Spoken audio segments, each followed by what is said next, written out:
Yo les gars, yo tout le monde, c'est 4 et aujourd'hui je vais vous parler de pourquoi, selon moi, la Nintendo Switch est la pire console de Nintendo depuis au moins on va dire la GameCube en termes de nouvelles fonctionnalités, de tout ce qu'on va raconter. Donc pourquoi la Nintendo Switch est-elle aussi mauvaise? Donc déjà de 1, elle n'a pas de réelles nouvelles fonctionnalités comparées à la DS ou à la Wii qui ont transformé la manière de jouer.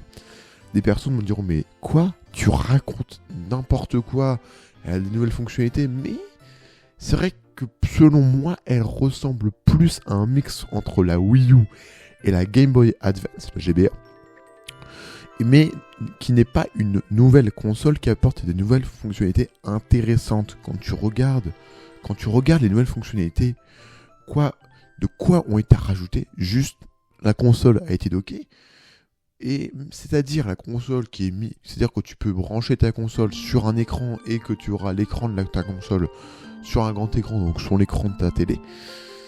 C'est sûr que c'est une nouvelle fonctionnalité, que c'était la première fois que ça arrive, mais juste ça, je trouve ça pauvre en fonctionnalité, alors que quand tu prends l'exemple de la DS, elle a apporté une vraie nouvelle expérience de jeu dans le milieu des consoles portables avec un second écran qui a permis d'avoir une manière de jouer différente, ou encore l'écran tactile, première console de jeux vidéo à avoir un écran tactile, ou encore la Wii qui ont révolutionné, je sais pas si on peut dire ça, mais qui ont mis une nouvelle expérience jamais vue auparavant, comme qui ont apporté le milieu du jeu vidéo pour les familles et les enfants plus facilement avec la manette de la Wii, je crois que ça s'appelle la télécommande Wii en français, la Wiimote en anglais, qui est vraiment quelque chose de nouveau dans le milieu du jeu vidéo.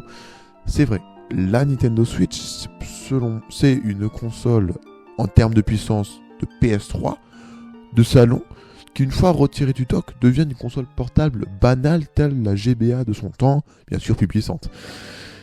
Mais il y aura des personnes qui diront oui, mais c'est la première fois que une console de salon devient portable. Et ils auront raison.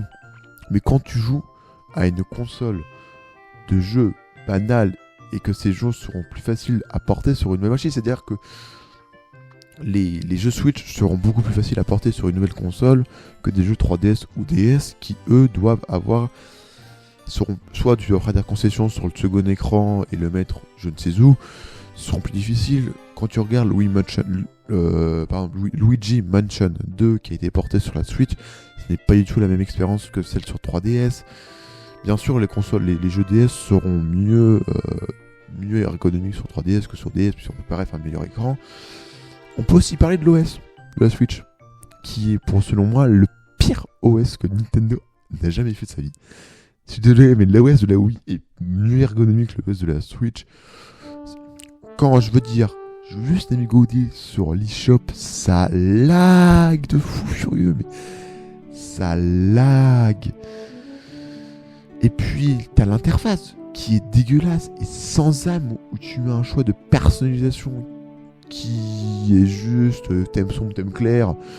Voilà, tu n'as pas trop de thème de personnalisation. Tu ne peux pas mettre d'autres fonds d'écran comme des personnages préférés, ou ou un thème d'un jeu vidéo préféré comme Mario, Zelda que t'avais sur la Nintendo 3DS. C'est dommage qu'ils aient retiré la fonctionnalité de la 3DS que beaucoup de personnes avaient adoré. Pourquoi ils l'ont pas mis sur Switch? Je trouve ça vraiment triste. Et si tu veux vraiment avoir cette nouvelle fonctionnalité, il faut absolument que tu hackes ta console Nintendo Switch, sinon tu ne pourras jamais les avoir. Deuxièmement, il y a très peu d'animations, ce qui rend l'expérience moins fluide et surtout pas agréable. Il y a un problème qui ne devrait plus jamais exister en 2024. Devinez c'est quoi? Je vous laisse 5 secondes. On ne peut pas streamer sur la Nintendo Switch. On ne peut pas streamer sa console Switch sur Twitch, alors que la Xbox One, la PS4 qui est sortie en 2014, tu pouvais enregistrer des vidéos. La Switch c'est 30 secondes maximum. Après c'est trop gros. Ta console Switch, tu peux terminer un jeu, tu voudrais avoir tout à la fin en vidéo. Bah non, tu es limité à 30 secondes. C'est très très triste. Ou encore, à cause du bouton capture, Ou encore, en 2017, c'était pas gênant. On disait, bah, il va y avoir des mises à jour. En soi, c'est qu'un problème software, un problème du logiciel. Il peut y avoir des mises à jour. Mais 7 ans après, on constate que ça n'a toujours pas changé. C'est tout. Ou encore, attention, Nintendo n'a pas mis de trophée sur sa Nintendo Switch. Tu n'as pas la possibilité d'avoir des trophées quand tu termines un jeu, quand tu fais des succès. T'as pas les succès, ce qui rend l'expérience, je trouve, moins bonne, même s'ils ont mis un truc bizarre avec les pièces, un truc genre tu dois te connecter une seule fois sur, un bordel sans nom sur Mario Kart, paf, t'as des jetons que tu peux dépenser, bref, c'est de la merde en soi, c'est de la merde, je suis désolé. Alors que sur la PS4, même je crois que c'est PS3, Xbox 360, tu as vu ce genre de choses. C'est triste. En 2007, on se disait encore, bah, ça a peu changé, c'est qu'un problème software, mais bon. Ou encore, une dernière chose, les codes amis. Ce n'est plus nécessaire en 2024 d'avoir des codes amis. Je veux dire, t'as 40 000 caractères à apprendre par cœur. Bah, maintenant, ça va, t'as Discord, tu peux dormir sur Discord. Mais c'est chiant, je veux dire, les codes amis, alors que juste tu dis ton pseudo en entier avec l'arrobase, ça marcherait totalement. Si même Discord a enlevé le par exemple, je sais pas, ekhat190304, c'est qu'il y a vraiment un problème. Et c'est des détails, oui. Mais un détail comme ça, c'est pas très grave, mais avoir plein de détails qui se succèdent, ça rend l'expérience utilisateur moins ergonomique et moins bonne, je trouve. J'espère, en tout cas sur les Nintendo Switch 2, qu'ils vont régler ce problème dans la partie software. Et encore, on n'a pas parlé des problèmes de conception. On sait, Nintendo n'a jamais été fort pour créer des manettes ergonomiques. La dernière manette ultra ergonomique qu'ils ont créée, c'était sur la GameCube, d'après les joueurs, bien sûr. Je veux dire, quand tu pouvais pas jouer 1 heure de plus que le gamepad, parce que déjà de 1 il était lourd, de 2 la batterie tenait pas, et ça donne des crampes au bras. Je parle de la gamepad de la Wii, bien sûr. Donc des joueurs se doutaient, les manettes de la Switch, bah voilà, bon, on pas être très ergonomique, mais au moins plus ergonomique que le gamepad. Ça te donne mal au pouce. Moi, ça m'a donné des rougeurs au pouce, des crampes au niveau de la paume de la main. Et même des experts ont dit que c'était une maladie entre guillemets qui s'appelait la maladie de la Switch. C'est lunaire. Ou encore le Joy-Con Drift. Alors là, c'est un parti où Nintendo, ils ont fait des efforts, maintenant ils reprennent tes Joy-Con, et en fait ils te les changent littéralement. Mais je trouve ça triste que Nintendo, en plus, avant la sortie de la Switch, aurait pu se douter qu'il va y avoir des problèmes avec le Joy-Con. Le Joy-Con Drift, qui rend la manette littéralement inutilisable si tu l'as. Moi j'appellerais ça de l'obsélation programmée. Parce que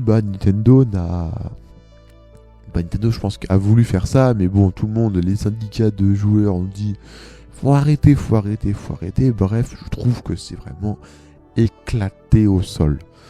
Et un dernier exemple pour la route, parce que on n'est jamais 203, la Switch classique, donc c'est-à-dire la Switch non pas OLED, mais la Switch première du nom, t'as un support qui te permet de la faire tenir, on va dire, à 45 degrés, peut-être à 70 degrés, qui te permettent que quand tu la poses, elle se pose bien correctement. Ça marche pas, voilà. Pour moi, c'est bon, ça marche pas.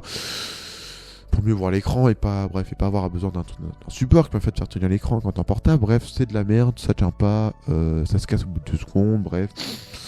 Ou sinon, il faut pas que tu la secoues, genre vraiment, faut pas qu'il y ait une mini secousse, mini onde qui touche, sinon ça tombe. Ou encore le stockage disponible à la sortie, je crois que c'était genre 16 Go, mais 16 Go, c'est rien du tout.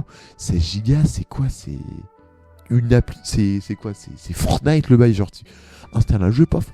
Donc heureusement, tu as la possibilité d'étendre